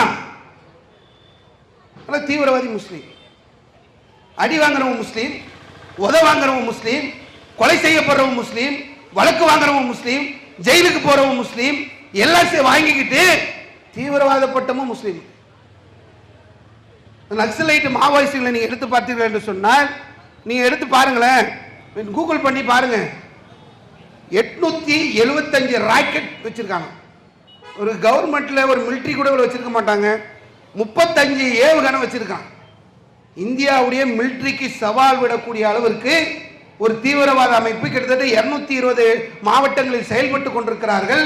22,000 பேர் ஆயுதம் தாங்கியவர்கள் அங்கு அவர்களுக்கு பாதுகாப்புக்காக நின்று கொண்டிருக்கிறார்கள். முஸ்லீம்னா தீவிரவாதி, முஸ்லீம்னா பயங்கரவாதி. என்னடா ஏன் முஸ்லீம் பயங்கரவாதி, ஏன் முஸ்லீம் தீவிரவாதி? எல்லாத்தையும் எடுத்து பார்த்தேன். சரி, தீவிரவாதிலாம் என்ன பண்ணுவான்? இந்த அதிகாரிகளை கடத்துவான், தூதர்களை கடத்துவான், தூதர்களுடைய அந்த அலுவலகங்களை போய் வெடிகுண்டு வைப்பான். இப்படி இருக்கிறதெல்லாம் எடுத்து பார்த்தேன். விமான கடத்தல், தீவிரவாதி அதை தானே பண்ணுவான். எல்லாத்தையும் நம்ம எடுத்து பார்க்கின்ற போது வரலாற்றில் முக்கிய அரசியல் தலைவர்களை கொலை செய்த பல நிகழ்வுகளை எடுக்கிறேன், முஸ்லிம்கள் இல்லை. விமான கடத்தல் பட்டியலை எடுத்து பார்க்கிறேன், முஸ்லிம்கள் இல்லை. தூதரக அதிகாரிகளுடைய அந்த கொலைகளுடைய பட்டியலை எடுத்து பார்க்கிறேன், கொலை செய்தவர்கள் முஸ்லிம்கள் இல்லை. அப்புறம் என்ன முஸ்லிம் தீவிரவாதி? போர் வருது. அதாவது உலகத்தில் முதல் உலக போர், இரண்டாம் உலக போர்லாம் நடந்துருச்சு. இந்த போர்லாம் வர்றதுக்கு அதுக்கு யார் காரணமானவங்கன்னு வரலாறு எடுத்து பார்க்குறோம், அதுலேயும் முஸ்லீம் இல்லை. அப்போ என்ன முஸ்லீம் பயங்கரவாதி, முஸ்லீம் தீவிரவாதின்ற? இஸ்ரேலுக்குள்ளே இவ்வளோ அநியாயம் நடக்குது. முன்னாடியே சொன்னாங்க. என்ன நடக்குது தெரியுமா? இஸ்ரேலில் ஒண்டை வந்தவன், பிழைக்க வந்தவன், அகதியாக வந்தவன் ஒரு இடத்துல ஓரமாக இருக்கிறேன்னு சொன்னதுக்காக இடத்த கொடுத்தாங்க. இடத்த கொடுத்ததுக்கப்புறம் இது ஏன் நாடு, நீ வெளியே போன்றான். இது நியாயமா? இது கொஞ்சமாவது யோசிச்சு பாருங்க. தன்னுடைய சொந்த நாட்டிலிருந்து நீ இந்த நாட்டிலிருந்து இஸ்லாமியர்களை அகற்ற நினைக்கிறாய் என்று சொன்னால் நாங்கள் இன்னைக்கு ஜனநாயக அடிப்படையிலேயே போராட்ட காலத்தில் இறங்கணும். இது எங்க நாடு? இதை வெற்றி வெளியே போய் சொல்றது உனக்கு அதிகாரம் கிடையாது. நீ வேணா போ, நீ எங்கேயாவது போ, பாகிஸ்தானுக்கு போ, நேபாளத்துக்கு போ, எங்க போற நீ போ, நாங்க போக மாட்டோம். இது எங்கள் நாடு, எங்கள் தேசம் என்று இங்கே நாங்கள் எப்படி இருக்கிறோமோ அந்த மாதிரி பாலஸ்தீன மக்கள் இது எங்க தேசம் என்று உள்ளே இருக்கிறார்கள். இருக்கிற நேரத்தில் அடிக்கிறான், உதைக்கிறான், திருப்பி அடிக்கிறான். அவனை போய் பயங்கரவாதி, அவனை போய் தீவிரவாதி என்று சொல்லக்கூடிய ஒரு நிலை இன்னைக்கு உலகத்தில் பார்க்குறோம். இதில் ஒரு முக்கியமான விஷயம் என்னன்னாக்கா, சில பேரெல்லாம் அல் காய்தா, இன்னொன்று பேர் அந்த லக்ஸரே தொய்பா எங்கே இருக்குன்னே தெரியல. அது தலைவர் யாரு, அது பொதுச் செயலாளர் யாருன்னு தெரியல. இந்தியன் முஜாஹித், இதுக்கு தலைவர் யாருன்னு தெரியல. ஜேசே முகமது, இஸ்புல் முஜாஹித், பேரே தெரியலப்பா.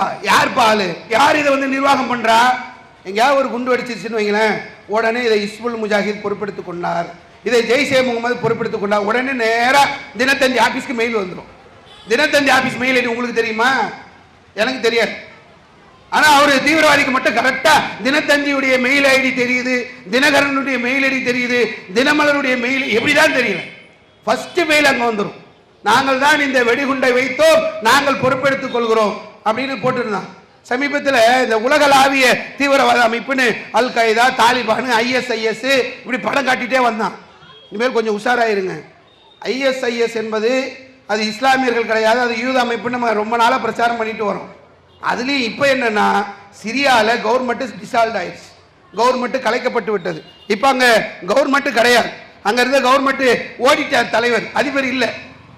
நீ சொன்ன ISIS இப்போ அங்கே கிடையாது, இஸ்லாமிக் ஸ்டேட்னு சொல்லி சிரியாவை தானே சொன்ன. சிரியாவிலேயே ISIS இல்லை, துடைக்கப்பட்டு விட்டது. இந்தியாவில் ISIS சொன்னால் அதை முஸ்லிம்கள் நாங்கள் விரட்டி அடிப்போம். முதல் புரிஞ்சுக்கங்க, தீவிரவாதத்திற்கும் இஸ்லாமியர்களுக்கும் எந்த சம்பந்தமும் கிடையாது, எல்லா அளவு கூட சம்பந்தம் கிடையாது.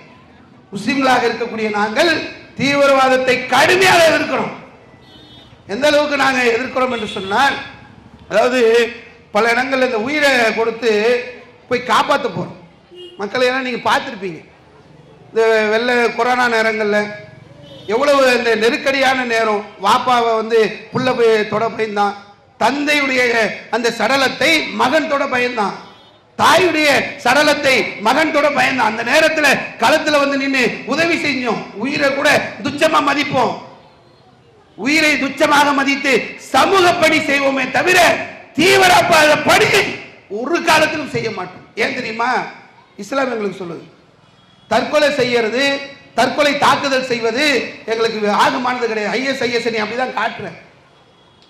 தற்கொலை ஒருவன் செய்தான் என்று சொன்னால் நாளைக்கு மறுமை நாளில் மீண்டும் மீண்டும் தற்கொலை செய்து கொண்டே இருப்பான். தூக்கல மாட்டி தொங்கினா அங்க போனா மீண்டும் மீண்டும் தூக்கு. மலையில இருந்து இன்னைக்கு சூசைட் பாயிண்ட்ல போய் விழுந்து சாகறான்ல, ஒரு முஸ்லீம் சாக மாட்டான். அப்படி இறந்தான் என்று சொன்னால், தற்கொலை செய்து கொண்டால் மேல இருந்து திரும்ப திரும்ப குதிக்கணும், மண்டை வெடிச்சு செதறும், மீண்டும் குதிக்கணும், மீண்டும் மண்டை வெடிச்சு செதறும்.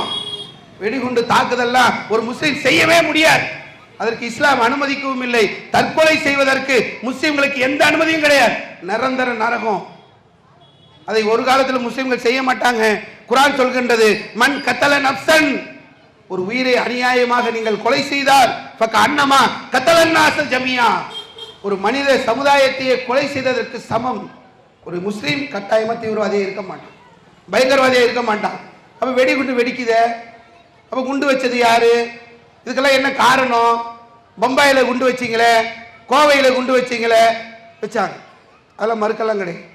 மும்பையில் முஸ்லிம்கள் குண்டு வைத்தார்கள், கோயம்புத்தூரில் முஸ்லிம்கள் குண்டு வைத்தார்கள். 2 இடம்.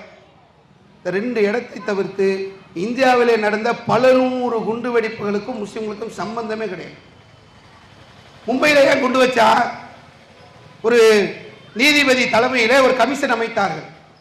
1500 பேரை அந்த மும்பையிலே கொலை செய்திருக்கிறார்கள். கொலை செய்த உடனே அவனுக்கு என்ன செய்யணும்னு தெரியல, தீவிரவாதத்தை கையில் எடுத்தான். கோயம்புத்தூர்ல 19 முஸ்லிம்களை கொலை செய்தார்கள், அவனுக்கு என்ன செய்ய வேண்டும் என்று தெரியல, தீவிரவாதத்தை கையில் எடுத்தான். குற்றமா? நாங்க முஸ்லிம்கள் அதை ஆதரித்தோமா? 30 ஆண்டுகளாக இந்த தீவிரவாதத்திற்கு எதிரான கடுமையான பிரச்சாரத்தை மேற்கொண்டிருக்கிறோம். ஒரு முஸ்லிம் எந்த நேரத்திலும் தீவிரவாதத்தை நோக்கி சென்று விடவே கூடாது. மனிதநேய மார்க்கம் இஸ்லாம், சமத்துவ மார்க்கம் இஸ்லாம், அமைதி மார்க்கம் இஸ்லாம். இந்த பிரச்சாரம் தொடர்ச்சியா பண்ணிக்கிட்டே இருக்கணும். அந்த கோயம்புத்தூருக்கு அப்புறம் ஒரு குண்டு வெடிப்பு, முஸ்லிம்களுடைய குண்டு வெடிப்பு சொல்ல முடியுமா? ஒரே ஒரு இடத்துல குண்டு வெடிப்பு நடக்கக்கூடாது நாங்க பிரச்சாரம் பண்றோம்ல, கவர்மெண்ட் கரெக்டா இருக்கணும்ல. ஏன் குண்டு வைக்க போனா? அவனுக்கு தெரியல, அவனுக்கு வழிகாட்டுதல் இல்லை, அவனுக்கு ஒரு நெறிமுறை தெரியாம, இஸ்லாத்தை பற்றி அறிவு இல்லாமல் அவன் போய் செஞ்சிட்டான். நாங்கள் முஸ்லீம்கள் அதை ஏற்றுக்கொள்ளவில்லை, கடுமையாக எதிர்த்தோம், அதை எதிர்த்து பிரச்சாரமும் செய்து கொண்டிருக்கிறோம், இன்னும் செய்வோம். சரி, இப்படி ஒரு அநியாய அக்கிரமம் நடக்கிறதுக்காக அவன் போறானே, அவனை நாங்க தடுக்கிறோம்ல. கவர்மெண்ட் என்ன பண்ற, அரசு என்ன பண்ணுதுன்னு கேட்கிறேன். அரசாங்கம் தடுக்கணுமா தடுக்க கூடாதா? தடுக்க மாட்டாங்க. நீங்க உதாரணத்துக்கு இப்ப சமீபத்தில் ஷாகின் பாக் என்ற பகுதியில் ஒரு ஜனநாயக போராட்டம் ஒன்று நடந்துச்சு, நம்ம எல்லாருக்குமே தெரியும். அமைதி வழியில ஜனநாயக அடிப்படையில் முஸ்லீம்களாக இருக்கக்கூடிய நாங்கள் இந்த நாட்டினுடைய பூர்வ குடிகள், எங்க உரிமையை பறிக்காத அப்படின்னு சொல்லி ஷாகின் பாக் என்ற பகுதியில் ஒரு போராட்டத்தை ஒன்று முஸ்லீம்கள் எடுத்தாங்க. இந்த போராட்டத்தை கலைன்னு சொல்லி சங்பரிவார சிந்தனை கொண்டவர்கள் காவல்துறைக்கு நெருக்கடித்தனம். அனுராக் தாக்கூர் என்று சொல்லக்கூடிய பாஜக அமைச்சர் கோலி மாறு சுட்டு தள்ளு என்று சொல்லி பிரச்சாரம் பண்றான். ஒருத்தர் துப்பாக்கியோட உள்ள வரான். கபில் மிஸ்ரா நீங்க கலைக்கிறீங்களா இல்ல நாங்க உள்ள போட்டோமான்னு பேசுறான் பாஜகவுடைய பிரமுகர். இப்படி கலவரத்தை தூண்டணும்னே அவன் பேசிக்கிட்டு இருக்கிறான். அதுக்கப்புறம் அவங்க மேல வழக்கு போடுங்கன்னு சொல்லி பேசின முரளிதரர் என்ற நீதிபதியை டெல்லியில இருந்து தூக்கிட்டாங்க. என்னடா பண்றீங்க? ஒரு கலவரத்துக்கு வித்திட போறான், அக்கிரமம் பண்றான், அநியாயம் பண்றான். ஒரு நீதிபதி சொல்றாரு இது அநியாயம் பா, அக்கிரமம் பா, மேல எஃப்ஐஆர் போடு, வழக்கு போடுனா நீதிபதியை தூக்குறான். தூக்கினதுக்கு அப்புறம் நடந்தது தெரியுமா? சமீபத்தில் டெல்லியில் ஒரு கலவரம் நடந்தது.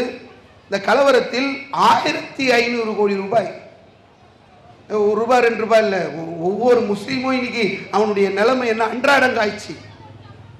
அவனுடைய அத்தனை கடைகளையும் தீக்கிரையாக்கி 1500 கோடி ரூபாய் முஸ்லிமுடைய அந்த பணம் நாசமாக்கி இருக்காங்க, தீக்கிரையாக்கி. கவர்மெண்ட் என்ன பண்ண? நீ 53 பேர் அந்த கலவரத்தில் கொலை செய்யப்பட்டார்கள். என்ன செஞ்ச கவர்மெண்ட்? நாட்டில் என்ன நடக்குதுன்னே தெரியலங்க. அமித்ஷா நேற்று பேசினார்ல, அம்பேத்கர் அம்பேத்கர் அம்பேத்கர் அம்பேத்கர் அம்பேத்கர் அம்பேத்கர், ஒரே அம்பேத்கர் அம்பேத்கர் அம்பேத்கர் அம்பேத்கர். பகவான் சொன்னா கூட உங்களுக்கு நன்மை கிடைக்கும், சொர்க்கத்துக்கு போலாம். பகவான் சொன்ன பகவான் மேலேயே எப்பவுமே அதை வச்சே பேசுறவங்க இந்த முறையை என்ன பண்ணிட்டாரு? பகவான் பேரை சொல்லி பேசலான்னு முயற்சி பண்ணாரு. எப்பவுமே கடவுள் பேரை சொல்லியே களத்துக்கு வருவான். இப்போ அதே மாதிரி வந்தானா ரியாக்ஷன் மாறி போயிடுச்சு, ஆப்போசிட் ஆயிடுச்சு. சட்டசபை நாங்கள் பாராளுமன்றத்துக்கு வரோம் என்று சொன்னால், இந்த பாராளுமன்றத்தில் அரசியல் சாசன சட்டத்தை உருவாக்கியவரே அம்பேத்கர் தான். அதுக்கு மீறி நீ நடக்கிறாய் என்று சொன்னால் அவரை பேசாம யாரை பேசுறது என்று சொல்லி இந்தியாவே இன்னைக்கு போராட்ட களமாக மாறி இருக்கிறது. அமித்ஷா ஆடி போயிருக்கிறார். இன்னைக்கு என்னன்னா, பிரதாப் சாரங்கின்ற ஒரு மத்திய அமைச்சருக்கு அடிபட்ட மாதிரி அவர் போய் ஹாஸ்பிட்டலில் படுக்க வச்சிருக்கிறாங்க. சின்னதாக கீரல், முதல்ல தையல், அப்புறம் பேண்டைடு, அப்புறம் ஒரு கட்டு. இப்போ அவர் தலை ஃபுல்லாக கட்டு படுத்திருக்கிறார். ஒரு 5 படம் போட்டிருக்கிறாங்க. ஒன்றுமே இல்லாமல் ஒரு நெத்தி, கீரலோடு ஒரு நெத்தி, சின்ன பேண்டைடோட ஒரு நெத்தி, சின்ன கட்டோட ஒரு நெத்தி, சுத்தி ஒரு கட்டுன்னு போட்டு என்னென்னமோ நாடகம் இன்னைக்கு நடக்க ஆரம்பித்திருக்கிறது.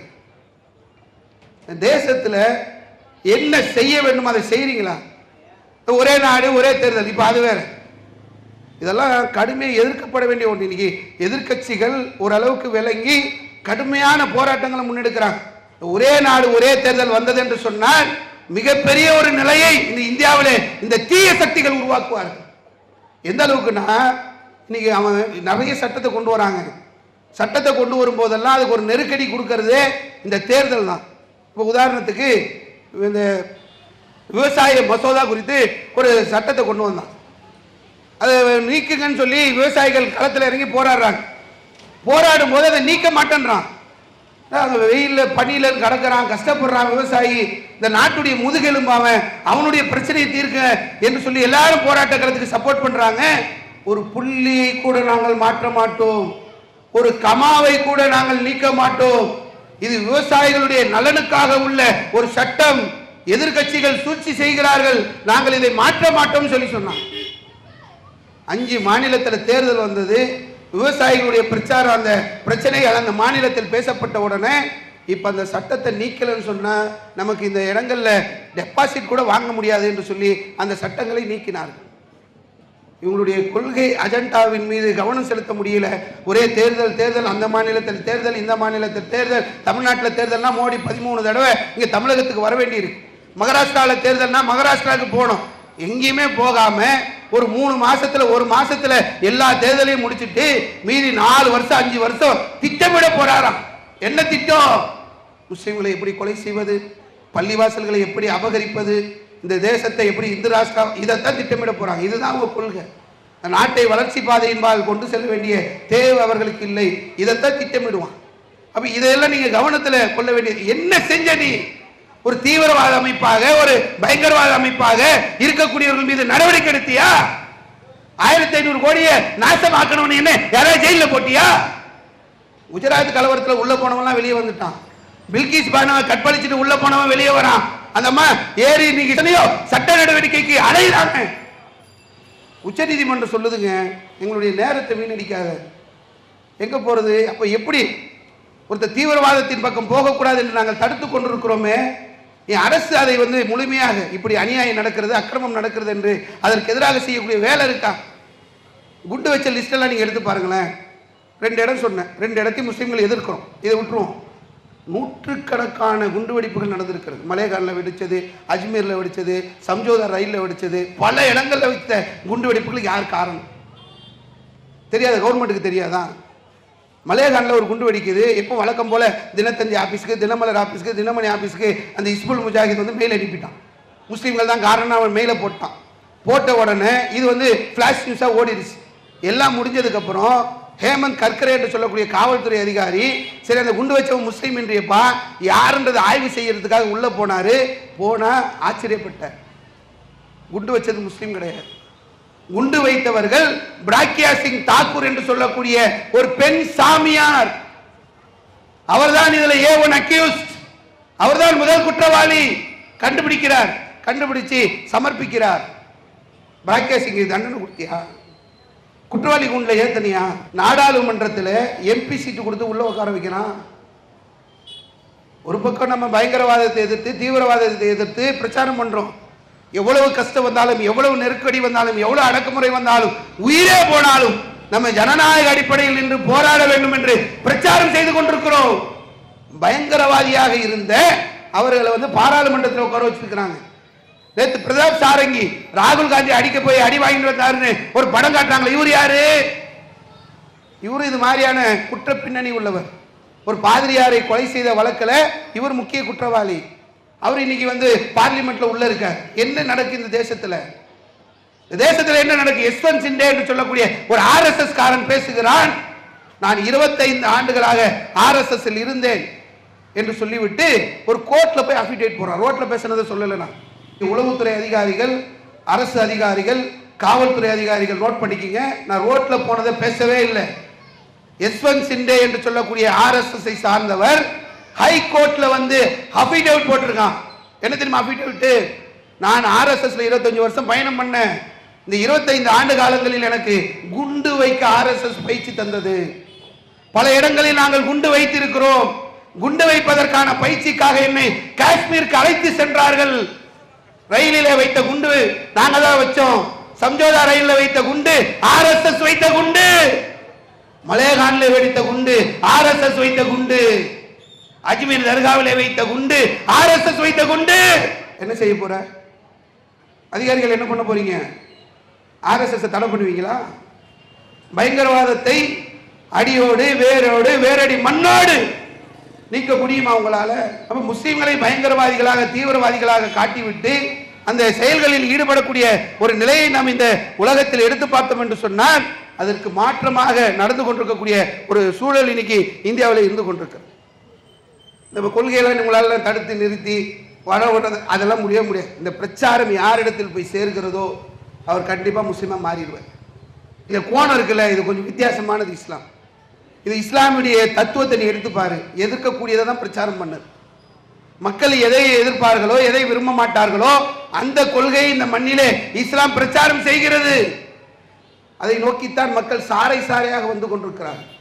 கடவுள் கொள்கை என்று சொல்கின்ற போதே முதலிலே எதிர்ப்பு வரும். ஒரு கடவுள் கொள்கை என்று சொன்னால் அது கட்டாயமாக இறை தூதர்கள் எதிர்ப்பை சந்தித்தது போன்று அந்த பிரச்சாரம் எதிர்ப்பை சந்திக்கும். இஸ்லாம் எதிர்ப்பை சந்தித்து தான் வளர்ந்து கொண்டே இருக்கிறது. இஸ்லாமிய பிரச்சாரத்தை கேட்டாங்கன்னு வைங்களேன், அதாவது நபிகள் நாயகம் சொல்றாங்க பாருங்களேன், ஒரு வீரன் யார்? உலகம் வீரனுக்கு ஒரு டெபினிஷன் கொடுக்கும். நபிகள் நாயகம் சொல்றாங்க, கோபம் வருகின்ற போது யார் அடக்கிக் கொள்கிறாரோ அவன் வீரன். செல்வந்தன் யார்? உலகம் ஒரு டெபினிஷன் கொடுக்கும். நபிகள் நாயகம் சொல்றாங்க, போதும் என்ற மனம் எவனுக்கு இருக்கிறதோ அவன் செல்வந்தன். இஸ்லாமிய அந்த போதனைகளை எல்லாம் நீங்கள் எடுத்து பார்த்தீர்கள் என்று சொன்னால் குடும்பத்துக்கு கொடுக்கிறது தர்மம் சொல்லுது. நீங்க ஒரு டெபினிஷன் உலகத்தில் தர்மத்துக்கு வச்சிருப்பீங்க. குடும்பத்துக்கு செலவு செய்தபோது எவனா தர்மம் சொல்லுவானா? இஸ்லாம் சொல்லுகிறது குடும்பத்திற்கு கொடுப்பது தர்மம். மனைவியோடு இல்லற வாழ்வை அனுபவிப்பது அது நன்மையில உள்ளது, அது இபாதத்தில் உள்ளது என்று இஸ்லாம் சொல்கிறது. இஸ்லாமிய பிரச்சாரத்தை நீங்கள் எடுத்து பார்த்தீர்கள் என்று சொன்னால் அது சமத்துவத்தை போதிக்கிறது, அது ஏகத்துவத்தை போதிக்கிறது, அது சகோதரத்துவத்தை போதிக்கிறது. அதோடைய போதனைகள் நீங்கள் எடுத்து பார்த்தீங்கன்னா அது ஒரு வித்தியாசமாக இருக்கும். அதாவது இஸ்லாமிய மார்க்கத்தில் ஒரு நபித்தோழர்கிட்ட வந்து சொல்லும்போது, உங்கள் அல்லாஹ்வுடைய தூதர் சிறுநீர் கழிக்கிறதெல்லாம் உங்களுக்கு சொல்லித்தராராமே.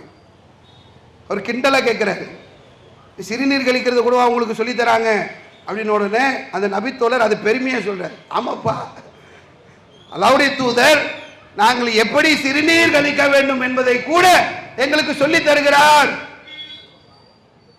கொஞ்சம் ஆச்சரியமா இருக்கு எங்களுக்கு. உலகத்திலேயே இந்த மாதிரி சொல்லிக் கொடுக்கக்கூடிய சித்தாந்தம் ஒரு சிந்தனை எங்கேயுமே கிடையாது. எங்கே வேணாலும் போங்களேன், பல இடங்களில் மக்கள் கூடுகிறார்கள். ஒன்று கூடக்கூடிய இடங்களில் அந்த மக்களுக்கு தேவையான மலம் ஜலம் கழிப்பதற்கான ஏற்பாடுகள். எங்கேயாவது போனீங்கன்னா நீங்கள் எவ்வளோ பெரிய ஒரு நாகரிகமான இடத்துக்கு போனால் கூட பாத்ரூம் உள்ள போனால் இந்த யூரினல் செக்ஷன் ஒன்று வச்சுருப்பான், தண்ணியே இருக்காது.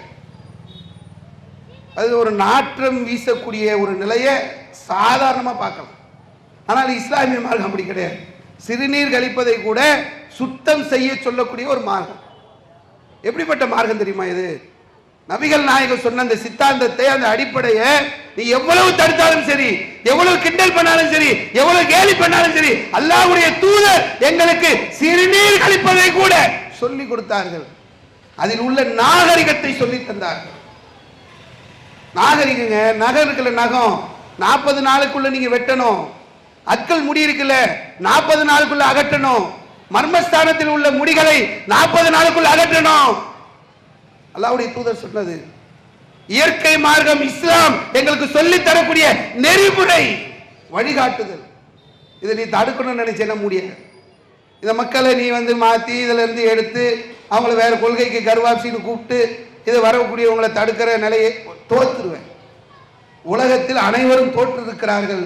ஃபிரௌன் தோற்று போனான், அபுஜஹல் தோற்று போனான், அபுலஹப் தோற்று போனான், அமெரிக்கா தோற்று போனது, மோடி தோற்பார், அமித்ஷா தோற்பார், நிதின் கட்கரி, எல்லாரும் தோற்பீர்கள். இந்த மார்க்கத்தை நோக்கி மக்கள் சாறை சாறையாக வருவதை உங்களால் தடுக்கவே முடியாது. இந்த கொள்கை அப்படிப்பட்ட கொள்கை. தீண்டாமையை ஒழித்த மார்க்கம், பெண்ணடிமையை ஒழித்த மார்க்கம், தீவிரவாதத்திற்கு எதிரான மார்க்கம், அமைதியை போதிக்கக்கூடிய மார்க்கம், அறிவுபூர்வமான மார்க்கம், அன்பை போதிக்கக்கூடிய மார்க்கம், சகோதரத்துவத்தை சொல்லக்கூடிய மார்க்கம், சமத்துவத்தை சொல்லக்கூடிய மார்க்கம். இந்த மார்க்கத்தை ஒரு காலத்திலும் இந்த மார்க்கத்தை நோக்கி மக்கள் வருவதை உங்களால் தடுக்க முடியாது, தடுக்க முடியாது, தடுக்கவே முடியாது.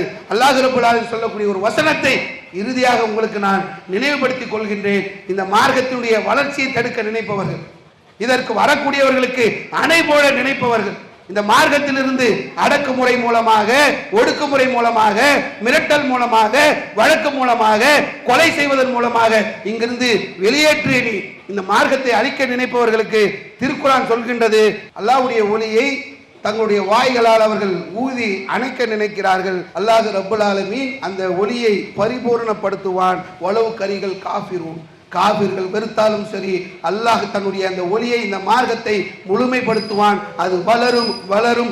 எவ்வளவு எதிர்ப்புகள் இருந்தாலும் இஸ்லாம் வளர்ந்து கொண்டே இருக்கும் என்பதை சொல்லி என்னுடைய உரையை முடித்துக் கொள்கின்றேன்.